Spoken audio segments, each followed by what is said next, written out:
আহিছো অবশেষত চৰকাৰে আৰম্ভ কৰিলে বুলডোজাৰ একচন কাৰণ এইবাৰ ফলক লগালে চৰকাৰৰ তৰফৰ পৰা প্ৰশাসনে চিনাক্ত কৰিলে কোনখিনি ভূমিত বা কোন স্থানৰ ভূমিত চলাব প্ৰশাসনৰ বুলডোজাৰ আৰু ফলক আৰি ইতিমধ্যে বেদখলকাৰীক অন্তিমবাৰৰ বাবে সকিয়নি প্ৰদান কৰিছে যিকোনো মুহূৰ্তত প্ৰশাসনৰ বুলডোজাৰ দাবিব এই স্থানত বেদখলকাৰীয়ে তালি টুপুলা বান্ধি সাজু হৈ থাকিব লাগিব ভূমি এৰিবৰ বাবে ৰাজ্যত পুনৰ চলিব উচ্ছেদ অভিযান চিনাক্ত কৰা হৈছে সৰকাৰি ভূমি আৰু চিনাক্ত কৰা সৰকাৰি ভূমিত ৰাজ্য সৰকাৰে ৰাজ্যৰ প্ৰশাসনে লগাইছে ফলক প্ৰশাসনৰ ফলক দেখি এতিয়া হাহাকাৰ লাগিছে বেদখলকাৰীৰ বুকু কপি উঠিছে বেদখলকাৰীৰ লৈছে মুহূৰ্তত টাইম এইট বিগ ব্ৰেকিং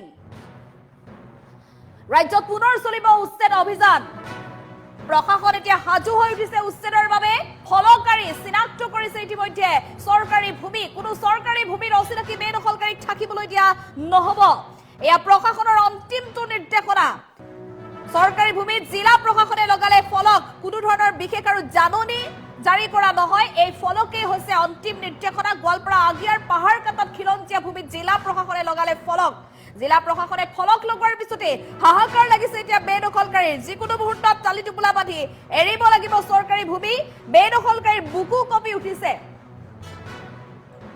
আমি পুনৰ জনাইছো ৰাজ্যত যেহেতু সৰকাৰৰ তৰফৰ পৰা কঠোৰ নিৰ্দেশনা দিয়া হৈছিল অবৈধ বেদখলকাৰীক অন্তিমবাৰৰ বাবে সকিয়নি প্ৰদান কৰিছিল আৰু দিছপুৰত ইতিমধ্যে তালিকা প্ৰস্তুত কৰা হৈছে আমি পূৰ্বেও এই কথা উল্লেখ কৰিছো দিছপুৰত তালিকা প্ৰস্তুত কৰা হৈছে ৰাজ্যৰ কোন কোন প্ৰান্তত উচ্ছেদ চলিব সেই সন্দৰ্ভত ইতিমধ্যে প্ৰশাসনে সাজু কৰি তুলিছে তালিকা জিলাই জিলাই কিমান ভূমি বেদখলকাৰীৰ হাতত আছে সকলো তালিকা প্ৰস্তুত কৰি দিছপুৰলৈ প্ৰেৰণ কৰা হৈছে আৰু দিছপুৰলৈ প্ৰেৰণ কৰা তালিকা মতে এতিয়া ৰাজ্যৰ প্ৰতিখন জিলা প্ৰশাসনলৈ চৰকাৰৰ পৰা দিয়া হৈছে দিছপুৰৰ পৰা দিয়া হৈছে গ্ৰীণ সিগনেল আৰু দিছপুৰৰ গ্ৰীণ সিগনেল পোৱাৰ পিছতে এতিয়া প্ৰশাসনৰ তৰফৰ পৰা প্ৰান্তে প্ৰান্তে লগাইছে ফলক যি স্থান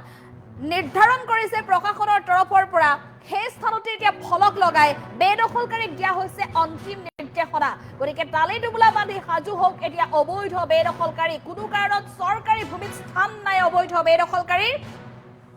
প্ৰশাসনে ফলক আৰি অন্তিমটো নিৰ্দেশনা দিয়াৰ পিছতে হাহাকাৰ লাগিছে এয়া দেখিবলৈ পাইছে গোৱালপাৰা জিলা প্ৰশাসনৰ ফলক গোৱালপাৰা জিলা প্ৰশাসনে ফলক লগাই উল্লেখ কৰিছে যে এই ভূমিত কোনো কাৰণতে বেদখল কৰিব নোৱাৰিব যদি বেদখল কৰে তেনেহলে দণ্ডনীয় হ'ব আৰু এয়াই হৈছে অন্তিম নিৰ্দেশনা আৰু ঘৰে ঘৰে জাননী জাৰি কৰা কোনো ধৰণৰ নিয়ম নাথাকিব এবাৰ আমি পুনৰ কৈছো যে ঘৰে ঘৰে কোনো ধৰণৰ জাননী জাৰি নকৰে এতিয়া প্ৰশাসনৰ তৰফৰ পৰা নিৰ্দিষ্ট ভূমিত ফলক আৰিছে চৰকাৰী ভূমি বুলি চিনাক্ত কৰা হৈছে আৰু চৰকাৰী ভূমিত যদি কোনোবাই দখল কৰে অবৈধভাৱে তেনেহলে প্ৰতিগৰাকী বেদখলকাৰীৰ বিৰুদ্ধে একচন লোৱা হ'ব প্ৰশাসনৰ বুলডোজাৰ এতিয়া জিলাই জিলাই সাজু কৰি ৰখা হৈছে বন বিভাগৰ বৃহৎ দল সাজু কৰি ৰখা হৈছে দিছপুৰৰ পৰা যেতিয়াই গ্ৰীণ সিগনেল যাব তেতিয়াই বুলডোজাৰ ষ্টাৰ্ট কৰা হ'ব আৰু লগে লগে অবৈধ বেদখলকাৰীৰ বাসগৃহত চলিব প্ৰশাসনৰ বুলডোজাৰ একচন মুঠতে ৰাজ্যৰ প্ৰশাসন ৰাজ্যৰ চৰকাৰ এতিয়া কঠোৰ হৈছে অবৈধ বেদখলকাৰীৰ বিৰুদ্ধে ৰাজ্যৰ মুখ্যমন্ত্ৰী ডক্টৰ হিমন্ত বিশ্ব শৰ্মা ইতিমধ্যে এই কথা স্পষ্ট ৰূপত উল্লেখ কৰিছিল যে এটাকৈ অবৈধ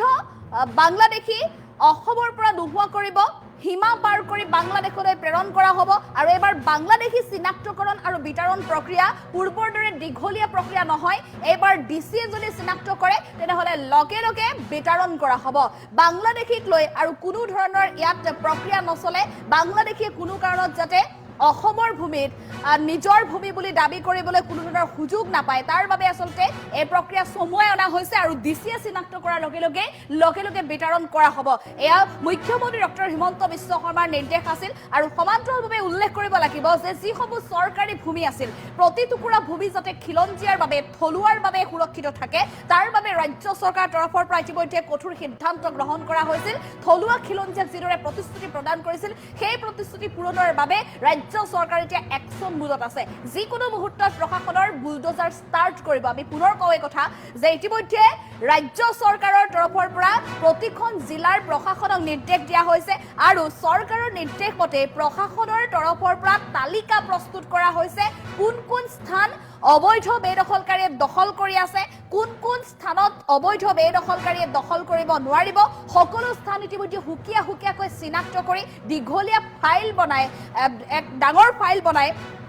দিছপুৰলৈ প্ৰেৰণ কৰিছে দিছপুৰত এতিয়া প্ৰতিখন জিলাৰ নিৰ্দিষ্ট ফাইল পৰীক্ষা অব্যাহত ৰাখিছে সকলো নথিপত্ৰ পৰীক্ষা কৰি থকা হৈছে আৰু সেই নথিপত্ৰ পৰীক্ষা কৰাৰ প্ৰথমতে এতিয়া ফাইল হাতত খুলি লৈছে দিছপুৰত গোৱালপাৰাৰ ফাইল আৰু এই গোৱালপাৰাৰ ফাইল প্ৰথম খুলি এতিয়া লগে লগে নিৰ্দেশ দিছে দিছপুৰৰ পৰা যোৱা নিৰ্দেশৰ পিছতে গোৱালপাৰাৰ পৰা জিলা প্ৰশাসনে ইতিমধ্যে ফলক আৰি দিছে যে এই ভূমি চৰকাৰী ভূমি আৰু এই ভূমিত যদি যিকোনো ধৰণে দখল কৰে তেনেহলে বা ব্যৱহাৰ কৰে খেতি বাতিয়ে কৰক বা ঘৰ দুৱাৰেই বনাওক কোনো কাৰণত যদি দখল কৰে তেনেহলে লগে লগে একশন লোৱা হ'ব দণ্ডনীয় হ'ব এই কথা উল্লেখ কৰিছে জিলা প্ৰশাসনৰ ফলকত আৰু এই ফলক কৰাৰ সমান্তৰালভাৱে কাৰো ঘৰত আৰু জাননী জাৰি কৰিবলৈ নাযায় প্ৰশাসনৰ তৰফৰ পৰা এই নিৰ্দিষ্ট অঞ্চলত যি স্থানৰ কথা আমি ইতিমধ্যে উল্লেখ কৰিছো গোৱালপাৰাৰ যি স্থানত এই ফলক কৰা হৈছে সেই ফলক অৰা স্থানত আৰু কোনো ধৰণৰ অবৈধ বেদখলকাৰীৰ দখল নচলিব গোৱালপাৰাৰ আগিয়াৰ পাহাৰ কাটা অঞ্চল গোৱালপাৰাৰ আগিয়াৰ পাহাৰ কাটা অঞ্চলত একাংশ দখলকাৰী আচলতে ভূমি দখল কৰিবলৈ এক প্ৰকাৰ যুঁজা চলোৱা পৰিলক্ষিত হৈছে কাৰণ এই নিৰ্দিষ্ট পাহাৰ কাটা অঞ্চলৰ আশে পাশে বহু বেদখলকাৰী ঘৰ দেখিবলৈ পোৱা গৈছিল গতিকে পাহাৰ কাটা অঞ্চলত শেষবাৰৰ বাবে ফলক আৰি অন্তিম নিৰ্দেশনা দিছে প্ৰশাসনৰ তৰফৰ পৰা এই স্থানত যিসকল আশে পাশেও আছে বেদখলকাৰী যদি ভূমি এৰি নাযায় যিকোনো মুহূৰ্তত প্ৰশাসনৰ বুলডোজাৰ চলিব এই আৰম্ভ হৈছে গোৱালপাৰাৰ পৰা কেৱল গোৱালপাৰা নহয় ৰাজ্যৰ অন্যান্য প্ৰান্ততো এতিয়া প্ৰশাসনে চিনাক্ত কৰা ভূমিত অৰা হ'ব ফলক আৰু লগে লগে আৰম্ভ হ'ব ৰাজ্য চৰকাৰৰ এই বুলডোজাৰ একশন আৰু ৰাজ্য চৰকাৰ এতিয়া প্ৰশাসনৰ এই যে একশন মুড দেখিবলৈ পাইছে এতিয়া বেদখলকাৰীয়ে বুকু কঁপি উঠিছে হাহাকাৰ লাগিছে এতিয়া বেদখলকাৰীৰ মাজত কিন্তু বেদখলকাৰীৰ নিস্তাৰ নাই এয়া NDA 3.0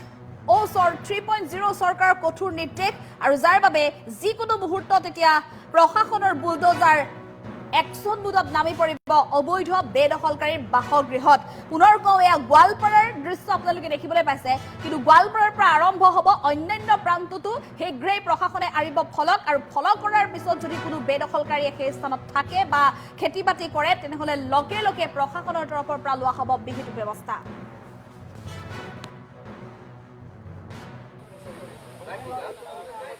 চান্দামাৰী পাহাৰকাটা অঞ্চলৰ যিখিনি মানুহ আছে গোটেই মানুহখিনি এজনো ইয়াতে অচিনাকি বা মিয়া মানুহ নাই মই খোলাখালিকে কৈছো যি অচিনাকি কৈছে মানে মিয়া মানুহৰ কথা যি কোৱা হৈছে গোটেইখিনি মানুহ আমাৰ খিলঞ্জীয়া দেখি মানুহ আপোনালোকে চবে জানে দেখি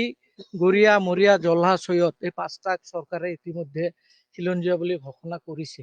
তো তেনে ক্ষেত্ৰত আপুনি যদি চাব যায় হয়তো 4-5 ঘৰ মানুহৰ ইয়াতে কাগজ পাতি নাই মই যিখিনি চেক কৰিলো 25 ঘৰ মান মানুহ আছে বহুত মানুহো নাই পাহাৰকাটা এলেকাত এই 25 ঘৰ মান মানুহৰ ভিতৰত হয়তো 2-4 ঘৰ মানুহৰে কাগজ পাতি তেনেকা নাই বাকি আপোনাৰ মাটিৰ কাগজ সবৰে আছে আপুনি যদি চাই NRC 1951 পৰা মই গোটেই দেখাব পাৰো মোৰ লগত অলৰেডি মই সবৰে ফটো মাৰি লৈছো এইখিনি মানুহ অতীজৰে পৰা ইয়াতে বসবাস কৰি আছে দ্বিতীয়তে আমাৰ যি কবৰস্থান আজি যি ফলক লগাইছে চৰকাৰৰ ফালৰ পৰা তো ইয়াতে মই এটা কথা ক'ব বিচাৰো বিশেষকৈ আমাৰ DC মহোদয় আমাৰ নৱনিৰ্বাচিত যি MLA আছে মোৰ বন্ধু পবিত্ৰ ৰাভা ডাঙৰীয়া আমাৰ অসমৰ মুখ্যমন্ত্ৰী মাননীয় ডক্টৰ হিমন্ত বিশ্ব শৰ্মাকে ধৰি মই তেখেতসকলক এটাই অনুৰোধ কৰিম বিনম্ৰভাৱে এই বলবলা অঞ্চলখিনি যিহেতু বানৰ কবলত পৰে বহুত দ ঠাই সেই ঠাইত বহুত কষ্ট কৰি সেই অতীজতে 1985তে কোনোবা মানুহ আমি তেতিয়া সৰু আছিলো হয়তো তেতিয়া গৈ আপোনাৰ DCৰ পৰা ভাৰবেলি আপোনাৰ অনুমতি লৈহে ইয়াতে কবৰস্থানটো স্থাপন কৰা হৈছিল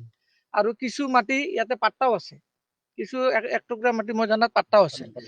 আৰু অলপ আপোনাৰ ফৰেষ্টেৰো আছে আৰু এক টুকুৰা মাটি আপোনাৰ স্ব ইচ্ছাই আমাৰ গাৰো মানুহ এজন খ্ৰীষ্টান মানুহ ধৰ্মাৱলম্বী তেখেতো ইয়াতে স্ব ইচ্ছাই ডনেট কৰিছিলে দখল স্বত্ব এৰি দি ইয়াতে কবৰস্থানৰ নামত ডনেট কৰিছিলে সেইটো সময়ত তো তেতিয়াৰ পৰা আজিলৈকে চলি আছে আপোনালোকে গম পায় 2004 চনত যেনেকা বানপানী হৈছিলে গোটেই সমগ্ৰ ভাৰতবৰ্ষই গম পায় অসমৰ লগতে যে 2014 বা 2004ত বহুত মানুহ মাৰা গৈছিলে এই সময়ত সেই মানুহখিনিকো আনি ইয়াতে কবৰ দিয়া হৈছিল আজিৰ দিনত যদি চাই আপুনি 1000ৰ ওপৰত ইয়াতে কবৰস্থ কৰা হৈছে তো এইটো বিষয়ত মই এটাই অনুৰোধ কৰিম আমাৰ চৰকাৰ প্ৰশাসনক যে আপোনালোকে অলপ সবকে একে চকুৰে নাচাই মুছলিম ধৰ্মৰ ফালে নাচাই আমাৰ খিলঞ্জীয়া মানুহৰ যিটো ঐতিহ্যটো বজাই ৰাখি আমাৰ এই মাটিখিনি যেনে তেনে মোকলাই দিব লাগে বুলি মই বিনম্ৰভাৱে আজি আমি আগবাঢ়ি আহিছো, আপোনালোকেও আহিছে ইয়াত এটা স্থানীয় সমস্যা লৈ, যেটো হ'ল আমাৰ এই আগিয়াপাটটো ৰাজহ গাঁৱৰ যিটো পাহাৰ কাটা বুলি কয়, এই পাহাৰ কাটা গাঁৱত আমাৰ দেশী জনগোষ্ঠীয় মানুহৰ 20 ঘৰমান মানুহ স্থায়ীভাৱে বসবাস কৰে। এইবিলাক কোনো অচিনাকি লোক নহয়, স্থানীয় লোক, আমাৰ গোৱালপাৰা জিলাৰে হয়। লগতে এই পাহাৰত তেওঁলোকে কবৰস্থানৰ কাৰণে এই ঠাইডোখৰ ডিচিৰ মৌখিক অনুমতি লৈ ব্যৱহাৰ কৰি আছিল। কিন্তু সেই ঠাইডোখৰ এতিয়া কোনোবা নিউজৰ ফালৰ পৰাই সাংবাদিক বন্ধুৱে মানে বাতৰি পৰিৱেশন কৰিল যে অচিনাকি মানুহৰ অবৈধ দখলকাৰী। কিন্তু আমি দুখ পাইছো, তেওঁলোকে অলপ জানি শুনি মানে মানুহৰ পৰিচয়টো দিব লাগে। যেহেতু দেশী মানুহবিলাক চৰকাৰে ঘোষণা কৰা খিলঞ্জীয়া মানুহ, তেওঁলোকৰ তথ্য নজনাকৈ অচিনাকি বুলি নিউজ কৰি দিয়াটো আমি দুখ পাইছো। অনুৰোধ কৰিছো যাতে ভৱিষ্যতে নকৰে। আৰু অবৈধ যদি হয়, চৰকাৰী খাস মাটি যদি দখল কৰে বা ফৰেষ্টৰ মাটি PGR VGR সেইবিলাক চৰকাৰে যদি দখল কৰি মুক্ত কৰি লয়, তেওঁলোকে এৰি দিবলৈ বাধ্য। আমি চৰকাৰৰ লগত সহযোগ কৰিম। কিমান চনৰ পৰা কবৰস্থান আছিলে এই অঞ্চলত? এইটো মই জনাত 1985 চনৰ পৰাই ডিচিৰ ভাৰ্বেল এটা অনুমতিত তেওঁলোকে ব্যৱহাৰ কৰিছিল। মানে বানপানী হিচাপত কবৰ দিয়া ঠাই নাছিল। তাৰপিছত 2004 চনত যিটো ভয়াৱহ বানপানী হৈছিল গোৱালপাৰা জিলা বলবলাত, তেতিয়াৰ পৰাই এই কবৰস্থানটো বেছিকৈ ব্যৱহাৰ হৈছিল। কবৰস্থান উন্নয়নৰ কাৰণে কিবা চৰকাৰে অনুদান লাভ কৰিছিল? হয়, ইয়াত আগৰ MP ফাণ্ডৰ পৰা 3বাৰ মান এটা এলটমেণ্ট দিছিল আৰু সেই পইচাৰে তেওঁলোকে চাৰিওফালে বাউণ্ডাৰী বনাইছে, লগতে গছ পুলি ৰোপণ কৰিছে। আপোনালোকে দেখাই পাইছে গছবিলাক ডাঙৰ হৈছে। লগতে মৃতা ৰখা আৰু জানাজা কৰা এটা ঘৰো বনাইছে। এইবিলাক অনুদান গভৰ্ণমেণ্টত দিয়া আছে। এতিয়া চৰকাৰৰ ফৰেষ্টৰ মাটি, যিহেতু ফৰেষ্টৰ মাটি হিচাপত কাগজ পাতি কৰি লোৱা নাই, সেই হিচাপত অবৈধ বুলিয়ে ক'ব লাগিব, যদিও ভাৰ্বেল দখল কৰা আছিল অনুমতি লৈ। কিন্তু এতিয়া আমি চৰকাৰে যিহেতু এইটো মুক্ত কৰি দিব লাগে বুলি এটা দাবী উঠিছে ৰাইজৰ ফালৰ পৰা, আমিও দেশী জনগোষ্ঠীৰ ফালৰ পৰা কওঁ যে আমাৰ মানুহখিনি ঠাইডোখৰ যিহেতু সংৰক্ষণ কৰি ৰাখিছিল, গছ পুলি ৰুইছে, বাউণ্ডাৰী ৱাল দিছে চৰকাৰী পুঁজিৰে, গতিকে চৰকাৰৰ মাটি চৰকাৰে লওক, আমি সহযোগ কৰিম। কিন্তু আমাৰ এই খিলঞ্জীয়া মানুহখিনিৰ কবৰস্থানৰ কাৰণে এটুকুৰা ভূমি যাতে আবণ্টন কৰি দিয়ে, এইটো মাননীয় মুখ্যমন্ত্ৰী আৰু জিলা ধিপতিক মই অনুৰোধ জনাম। আজি আমি আগবাঢ়ি আহিছো, আপোনালোকেও আহিছে ইয়াত এটা স্থানীয় সমস্যা লৈ, যেটো হ'ল আমাৰ এই আগিয়াপাটটো ৰাজহ গাঁৱৰ যিটো পাহাৰ কাটা বুলি কয়, এই পাহাৰ কাটা গাঁৱত আমাৰ দেশী জনগোষ্ঠীয় মানুহ